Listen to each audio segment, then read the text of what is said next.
Dear students, मैं पद्मजा जोशी। आज हम लोग हिंदी विषय के व्याकरण अंश में वर्ण परिचय नाम के पाठ 2 का अध्ययन करेंगे। वर्ण परिचय पाठ का नाम है वर्ण परिचय। ये हमारे व्याकरण में पाठ 2 है।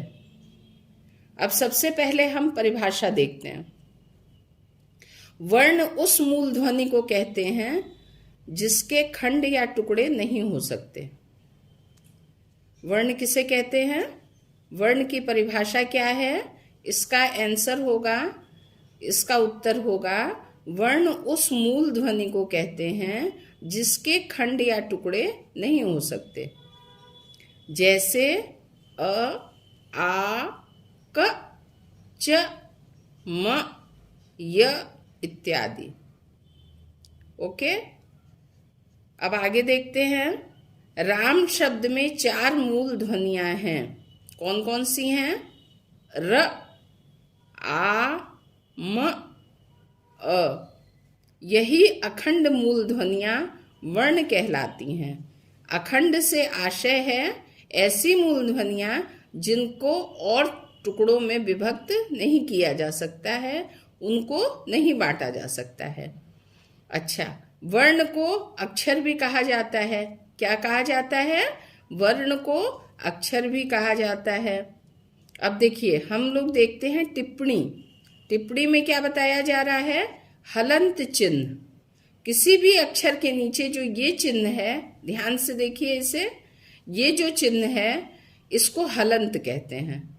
हलंत लगा देने से उस अक्षर को आधा मान लिया जाता है। का मान उच्चारण का होता है। व्यंजन वर्ण के नीचे हलंत चिन्ह, वही चिन्ह फिर आ गया हलंत वाला, लगा देने पर वह स्वर रहित व्यंजन हो जाता है। यानी ऐसा व्यंजन हो जाता है जिसमें से स्वर हट जाता है। आगे देखें, वर्णमाला। अब प्रश्न ये है, वर्णमाला किसे कहते हैं? तो वर्णों के समूह को वर्णमाला कहते हैं। वर्णमाला किसे कहते हैं? वर्णों के समूह को हम वर्णमाला कहते हैं। हिंदी में कुल 48 वर्ण हैं।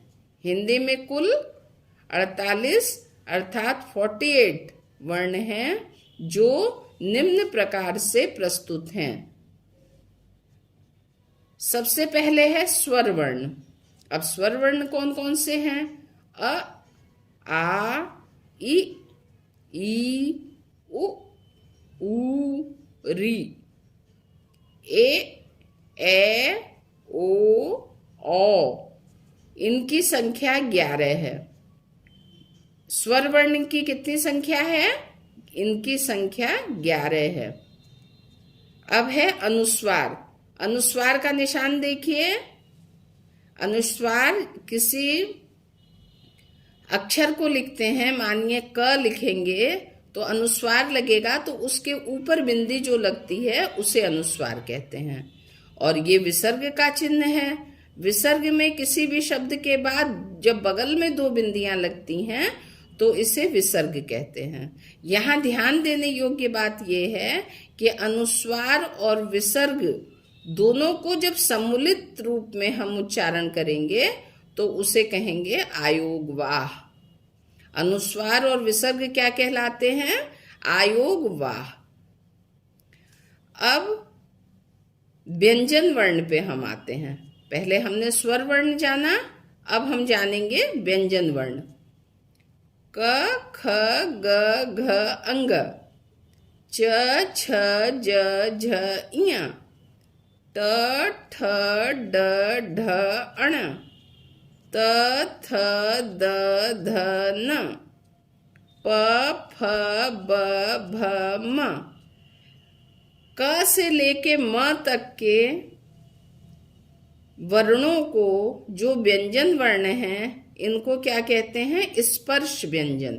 क्या कहते हैं? स्पर्श व्यंजन कहते हैं। अच्छा, यहाँ देखिए, अगर हम क वर्ग आपसे पूछें कि क वर्ग किसे कहते हैं, इसका उत्तर होगा क वर्ग में। देखिए क वाली पंक्ति में क्या क्या आता है, क ख ग घ अंग, ये हो गया क वर्ग। अब च वर्ग क्या होता है, च छ ज झ इया, ये च वर्ग हो गया। अगर आपसे कोई पूछे कि ट वर्ग लिखिए तो आप लिखेंगे ट ठ ड ढ अण। फिर अगर बात आती है त वर्ग बताइए तो त वर्ग में होगा त थ द ध न। फिर आता है प वर्ग बताइए तो प फ ब भ म। इसी प्रकार इस पूरी पंक्ति को पहले अक्षर के नाम से वर्ग कहा जाता है, जिसमें वो 5 अक्षर आते हैं। अब आगे चलते हैं। देखिए ये स्पर्श व्यंजन थे। अब य र ल व कौन से व्यंजन हैं, अंतःस्थ व्यंजन। य र ल व हैं अंतःस्थ व्यंजन। श स स ह क्या कहलाते हैं, ऊष्म व्यंजन। ऊष्म व्यंजन कौन कौन से हैं, श स स ह। अब संयुक्त व्यंजन, संयुक्त व्यंजन कौन कौन से हैं, छ त्र ज्ञ और श्र। द्विगुण व्यंजन अड़ ढ ट वर्गीय व्यंजन हैं। वर्णों के भेद, अब हम अगला टॉपिक पढ़ेंगे वर्णों के भेद। अगली हेडिंग है हमारी वर्णों के भेद। अच्छा, वर्णों के कितने भेद होते हैं, वर्णों के 2 भेद होते हैं। वर्णों के 2 भेद होते हैं। नंबर 1 स्वर वर्ण और नंबर 2 व्यंजन वर्ण। हमेशा याद रखिए वर्णों के 2 भेद होते हैं, नंबर 1 स्वर वर्ण और नंबर 2 व्यंजन वर्ण। अब हम सबसे पहले जानेंगे स्वर्ण वर्ण किसे कहते हैं। स्वर वर्ण किसे कहते हैं, जिसका उच्चारण बिना किसी दूसरे वर्ण की सहायता से हो उसे स्वर वर्ण कहते हैं।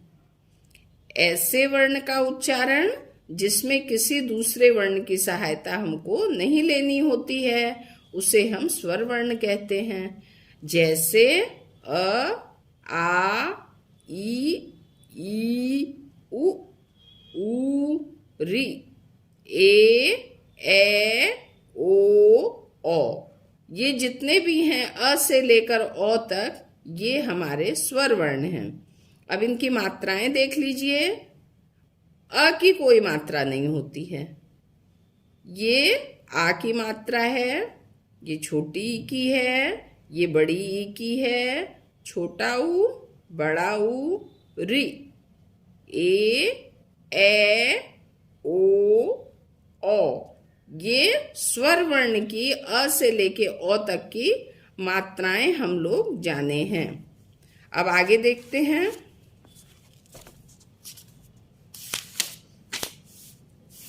अब देखिए टिप्पणी। सबसे पहले है टिप्पणी बहुत महत्वपूर्ण होती है। टिप्पणी में क्या बताया जा रहा है आपको, री का उच्चारण री के रूप में किया जाता है, परंतु लिखित रूप में री का प्रयोग होता है। इस आधार पर हिंदी में मूलतः 10 स्वर ही हैं। हिंदी में मूलतः कितने स्वर हैं, अगर आपसे ये पूछा जाता है तो आप कहेंगे कि हिंदी में मूलतः 10 स्वर हैं। अच्छा, अब आएंगे व्यंजन वर्ण पे। अभी हमने पढ़ा था स्वर वर्ण, अब दूसरा हम पढ़ेंगे व्यंजन वर्ण। जिसके उच्चारण में स्वर वर्ण सहायक हो उसे व्यंजन वर्ण कहते हैं। ये वो वर्ण होते हैं जिसके उच्चारण में स्वर वर्ण सहायता करते हैं, उसे हम व्यंजन वर्ण कहते हैं। इसमें जैसे स्पर्श व्यंजन। अच्छा, स्पर्श व्यंजन अभी हमने पहले बताया था क वर्ग से प वर्ग तक। वर्ग क्या होता है आप अच्छी तरह समझ गए हैं। क वर्ग से प वर्ग तक होता है वो स्पर्श व्यंजन होता है। उसके बाद अंतःस्थ व्यंजन होता है, ऊष्म व्यंजन होता है।